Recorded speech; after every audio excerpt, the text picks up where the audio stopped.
നമ്മളെല്ലാവരും ദിവസവും വ്യത്യസ്തമായ വാർത്തകൾ കാണുകയും കേൾക്കുകയും ചെയ്യുന്നവരാണ്.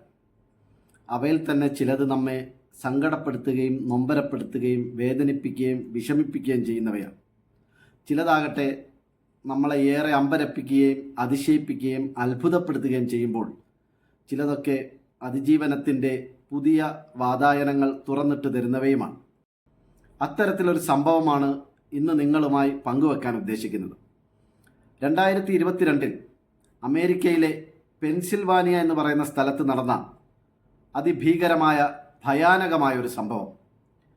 ട്രിനിറ്റി റൗൾസ് എന്ന് പറയുന്ന പെൺകുട്ടി, 19 വയസ്സ് മാത്രം പ്രായമുണ്ടായിരുന്ന പെൺകുട്ടി, വീട്ടിൽ അച്ഛൻ്റെ വളർത്തുനായയായ പിറ്റ്ബുൾ വിഭാഗത്തിൽപ്പെടുന്ന തൻ്റെ വീട്ടിലെ തന്നെയുള്ള നായയിൽ നിന്നും അപ്രതീക്ഷിതമായി ആക്രമണം നേരിടേണ്ടി വരുന്നു.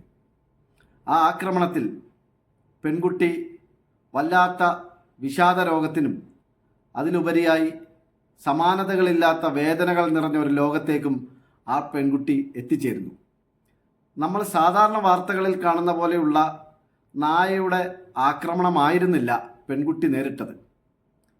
പിറ്റ്ബുള്ളറ്റ് വിഭാഗത്തിൽ വരുന്ന നായ്ക്കളെക്കുറിച്ച് നമുക്കൊക്കെ അറിയാവുന്നതാണ്.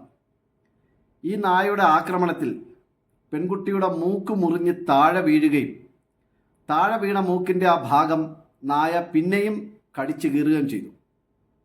അവസാനം പെൺകുട്ടിയുടെ തലയോട്ടിയിൽ നിന്നും നെറ്റിയിൽ നിന്നും ശരീരത്തിൻ്റെ മറ്റു ചില ഭാഗങ്ങളിൽ നിന്നുമൊക്കെ തൊലി നീക്കം ചെയ്ത് ഈ പറയപ്പെട്ട മൂക്കുമായി തുന്നിച്ചേർത്താണ് പെൺകുട്ടിയുടെ മുഖം ഏറെക്കുറെ ഡോക്ടർമാർ പഴയ രൂപത്തിലേക്ക് രൂപപ്പെടുത്തിയെടുത്തത്.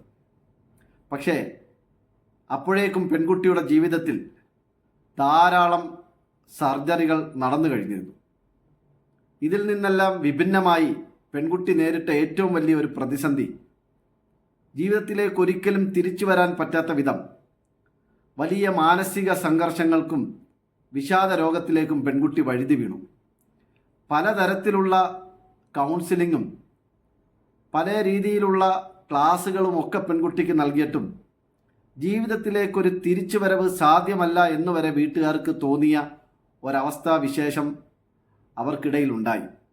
പക്ഷേ പിന്നീട് എപ്പോഴോ പെൺകുട്ടിയെ അവരുടെ ചില സുഹൃത്തുക്കൾ നിരന്തരം കോണ്ടാക്ട് ചെയ്യുകയും അവളോട് നിരന്തരം അവളെ പ്രചോദിപ്പിക്കുന്ന രീതിയിൽ സംസാരിക്കുകയും അവൾക്ക് പ്രോത്സാഹനമാകുകയും ചെയ്യുന്ന പ്രവർത്തനങ്ങളിൽ ഏർപ്പെടുകയും ചെയ്തതിൻ്റെ ഫലമായി പെൺകുട്ടി തനിക്കുണ്ടായ ഭീകരമായ അനുഭവവും അതിലൂടെ അവൾ നേരിടുന്ന വിഷാദ രോഗവും അതിൽ നിന്നും പുറത്തു കിടക്കാൻ അവൾ ആഗ്രഹിക്കുന്ന വഴികളുമൊക്കെ തൻ്റെ സുഹൃത്തുക്കളുമായി പങ്കുവെച്ചുകൊണ്ട് സോഷ്യൽ മീഡിയയിലൂടെ നിരന്തരം അവൾ സംവദിക്കാൻ തുടങ്ങി.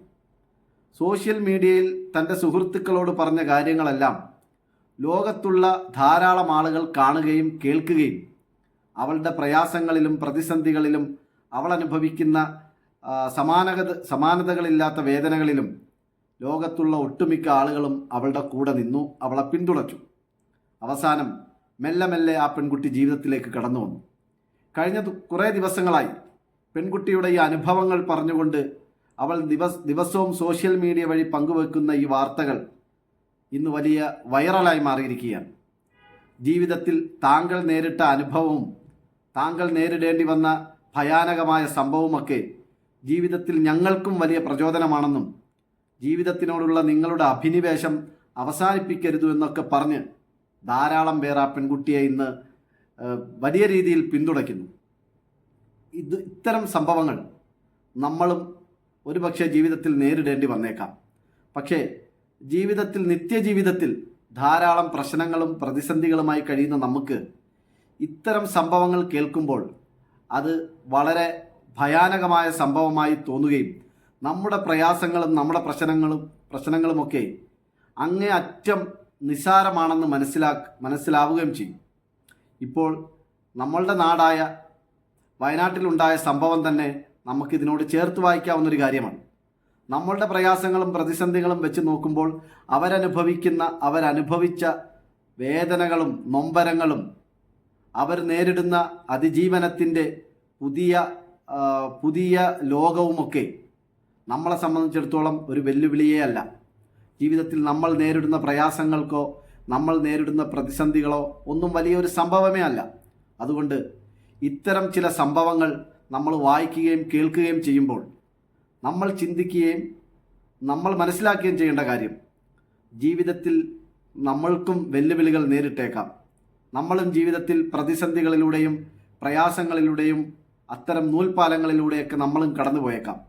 പക്ഷെ അതൊന്നും ഒരിക്കലും ജീവിതത്തിൽ നിന്നും പിന്മാറാനോ ജീവിതത്തിൽ ഒറ്റപ്പെട്ടു നിൽക്കാനോ ഒരു കാരണമാക്കിയെടുക്കാതെ ജീവിതത്തിലേക്ക് ഉദിച്ചുയരാനും നമ്മൾ എത്തപ്പെട്ട ഇരുളിൽ നിന്നും ചെറിയ ഒരു പ്രകാശത്തിൻ്റെ പ്രത്യാശ എന്ന ചെറിയൊരു പ്രകാശത്തിൻ്റെ ചുവട് പിടിച്ച് ജീവിതത്തിലേക്ക് ഉയർത്തെഴുന്നേൽക്കാനും ഉദിച്ചുയരാനുമുള്ള ഒരു കാരണമാക്കി, ഒരു പ്രചോദനമാക്കി മാറ്റാനും നമ്മൾക്ക് കഴിയണം.